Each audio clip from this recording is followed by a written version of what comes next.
Olá, saudações! Bem-vindos a mais um Dicas do Zé, aqui no canal Degustação Literária. Hoje nós vamos falar sobre um dos maiores escritores da literatura universal, João Guimarães Rosa. E para isso eu escolhi o seu livro de estreia na literatura, Sagarana. Vamos conversar um pouquinho sobre este grande autor e essas 9 histórias maravilhosas contidas neste livro mágico. Então, vamos lá, pessoal!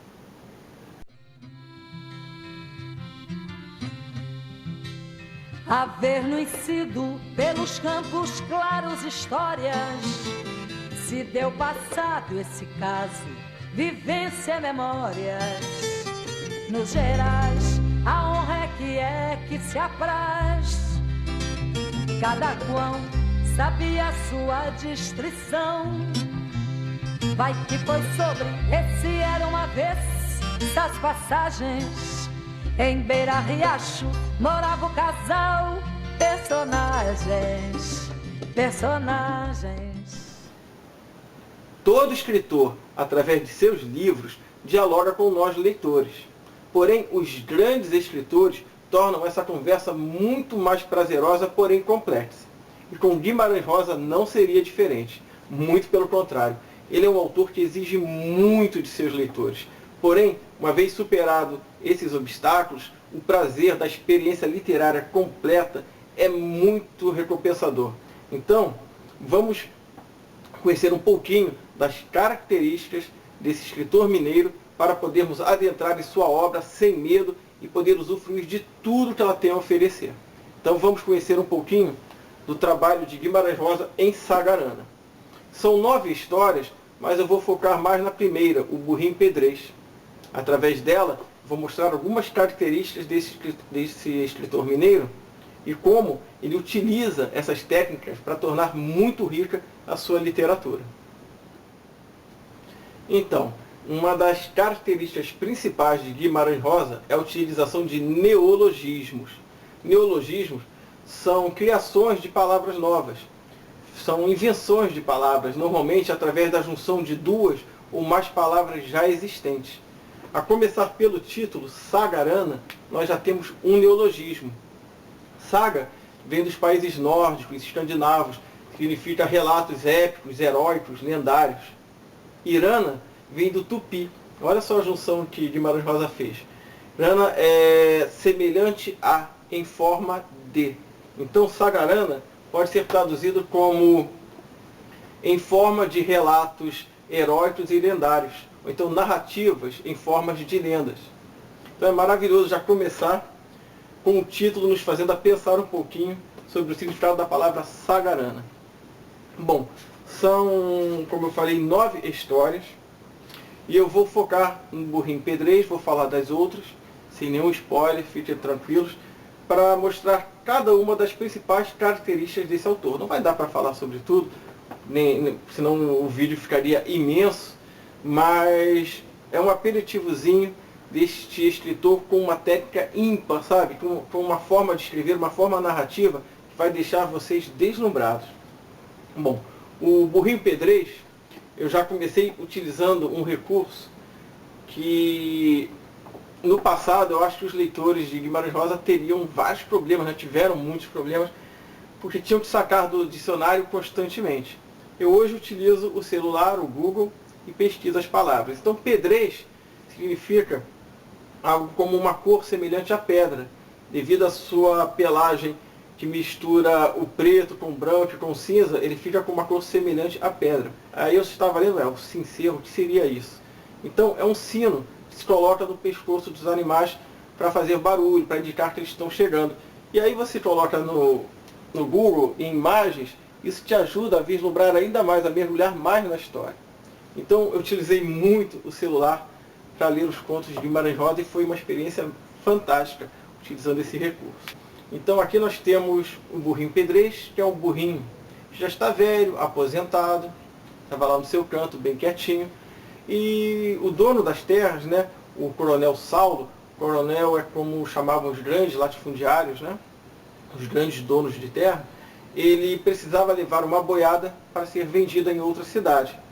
Só que na véspera houve uma tempestade houve um prenúncio, né, de tempestades, com trovoadas, com relâmpagos, e vários cavalos fugiram assustados.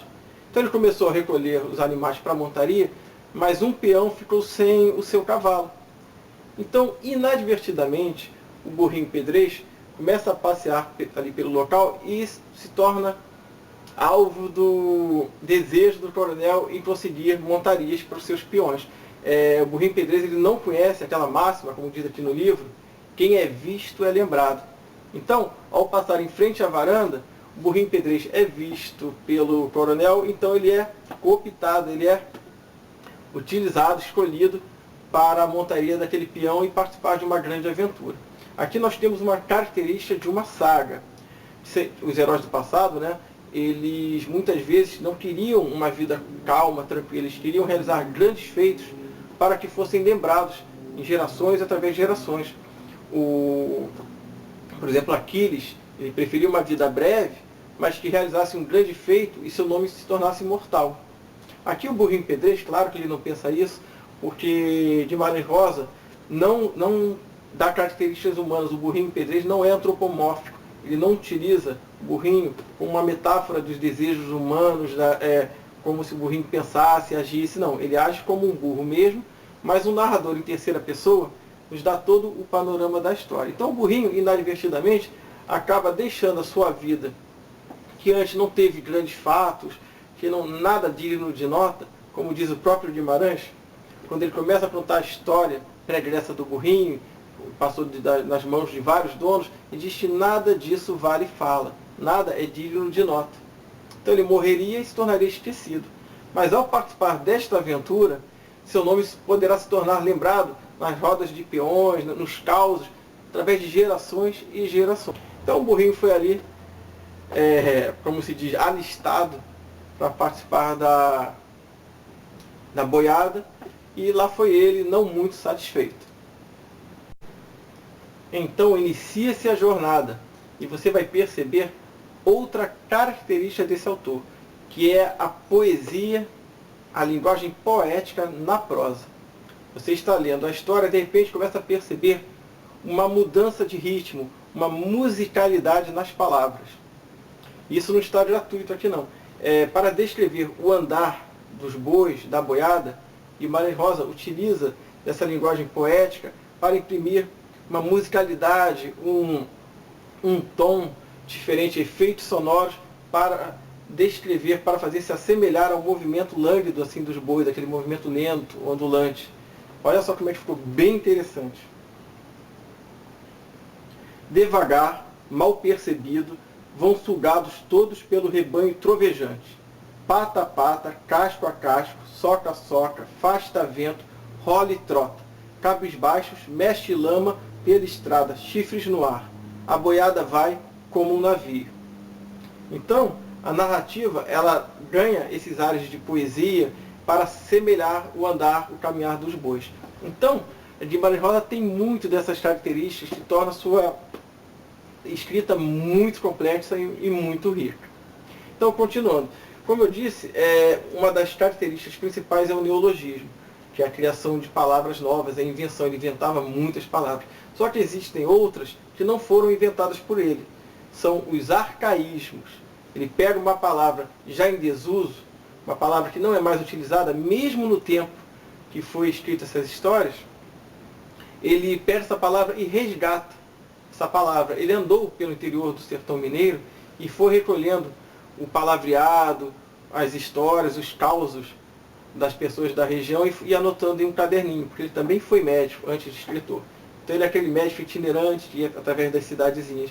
Então ele resgatou muitas palavras antigas que a princípio parece um neologismo, você não conhece aquela palavra, parece que foi uma palavra nova, mas não é, é um arcaísmo. Então mais uma vez eu lanço mão do celular, coloco o nome da palavra e descubro os seus significados.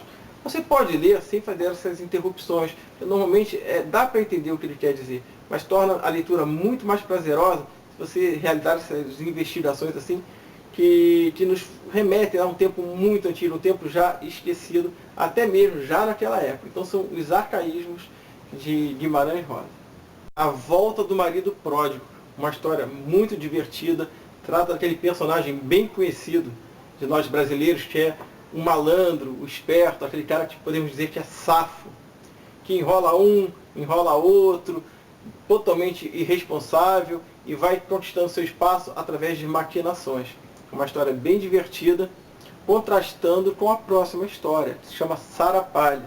Uma história muito triste, que o próprio clima descrito, né, no livro nos faz sentir um pouco para baixo. É a história mais triste de Sagarana. O próprio Guimarães Rosa diz que não gosta muito dela. Eu gostei bastante e fico imaginando que deve ser incrível a experiência de ler esta história num dia de chuva, num dia nublado. Porque trata de duas pessoas que estão doentes, estão com malária, são dois parentes, e começam a conversar e tudo ao seu redor está ali, parece que está sujeito àquela doença, sabe? Aquele desânimo dos personagens passa para o ambiente externo. Aí vem a história Duelo. Quando eu já comecei a ler, eu pensei, bom, seria algo entre dois pistoleiros, né? A cultura americana está muito enraizada em nossa cabeça, mas é um duelo diferente. Tem as suas motivações através do ciúme, né? Através do desejo de uma mulher, dois homens disputando o amor dessa mulher, mas esse duelo se faz através de inteligência, como se fosse um jogo de gato e rato.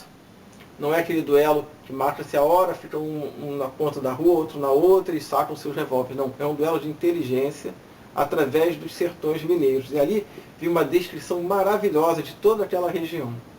E é uma história também que, de certa forma, trata da questão do destino.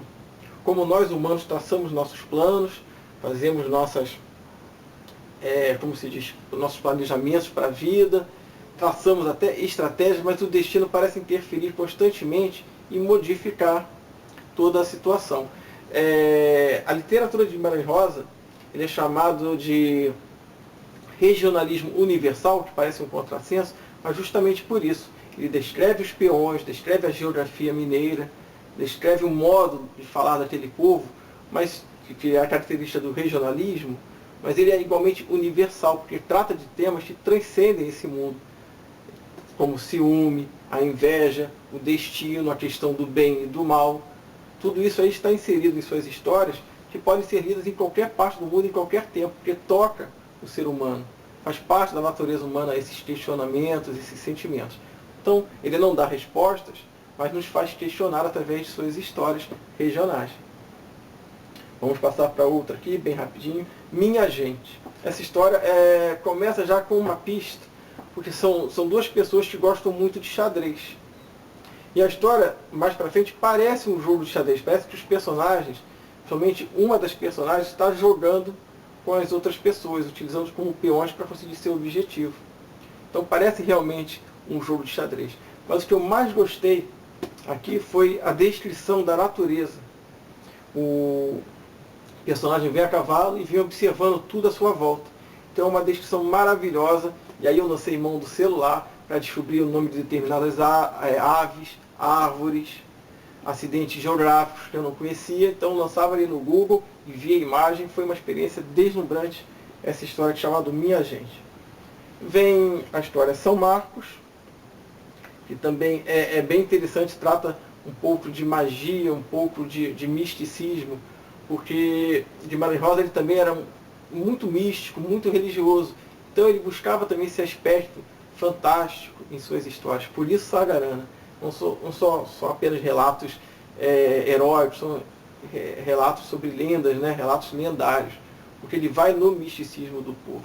E essa história aqui, São Marcos, tem a ver com toda a crença que existe em torno dessa população mais simples. E chega até a ser um pouquinho assustadora essa história aqui. A próxima também trata dessa questão das superstições, que se chama Corpo Fechado. O próprio nome diz. Então o autor ele coloca aqui à nossa disposição a decisão de julgar se havia mesmo magia, se havia um corpo fechado, ou se a própria fé daquela pessoa em ter o corpo fechado a ajudou, ou foi uma questão de sorte. É uma história bem bacana também que envolve triângulos amorosos aí. Não necessariamente um triângulo amoroso, mas a questão do mais forte tentando se fazer se impor, e isso envolveria a mulher amada do personagem. Não é triângulo amoroso porque ela realmente não queria nada com aquele valentão, mas viu sua honra ameaçada, então o personagem lança mão de recursos para tentar defendê-la. Corpo fechado. Então temos misticismo também de Guimarães Rosa. Conversa de bois. Essa história, sim, ela é antropomórfica. Os bois, eles têm características humanas. Os bois conversam. É um carro de boi que é conduzido por um homem truculento, um homem até, pode-se dizer assim, bem perverso, e um menino que perdeu o pai e está ali conduzindo uma carga de, se eu não me engano, de goiabada, de rapadura. E eu sempre pensei em goiabada. Bom, mas uma carga de rapadura, e em cima da carga está o caixão com o corpo do pai. Então o menino está andando e chorando e é maltratado pelo dono do carro de bois, que vai cuidar do menino, né, já que ele ficou órfão. E os bois começam a perceber aquela situação e começam a dialogar entre si. Aí sim temos talvez a história mais fantasiosa de Guimarães Rosa, utilizando os bois com inteligência humana, conversando, e o desfecho é sensacional. E por fim, a história que é mais famosa desse livro, é considerada a melhor, até pelo próprio autor, que é A Hora e Vez de Augusto Matraga. Essa história, inclusive, como o Burrinho Pedrez, você pode encontrar em livros separados. Aqui nós temos a quintessência dos questionamentos de Guimarães Rosa sobre a natureza do bem e do mal, sobre as nossas atitudes, sobre penitências, sobre sacrifícios, o que o bem pode gerar o mal e o mal pode gerar o bem, se a pessoa realmente se modifica, porque um dos personagens aqui, o personagem principal, ele fala que quer ir para o céu, mesmo que seja à base de porrete. Então, porque ele é um homem violento, ele tenta se modificar, aí nós vemos que sua natureza íntima não mudou, ele quer ir para o céu mesmo que seja na base da violência. Eu vou entrar no céu de qualquer jeito. Então, é considerado a melhor história do livro. Eu particularmente gostei de quase todas mesmo. Talvez São Marcos seja a história que eu menos gostei, mas isso aí em termos de Guimarães Rosa ainda deixa a história num nível assim, ó, top. Bom, é isso. João Guimarães Rosa, Sagarana, é minha dica para vocês. Muito mais poderia ser falado sobre suas técnicas, sobre a literatura desse grande mestre, mas não é esse o objetivo desse vídeo, né? É só dar para vocês um aperitivo e uma dica de leitura. Então é isso, pessoal. Se gostaram, deem joinha, compartilhem o vídeo, isso é muito importante, e até o próximo. Até mais!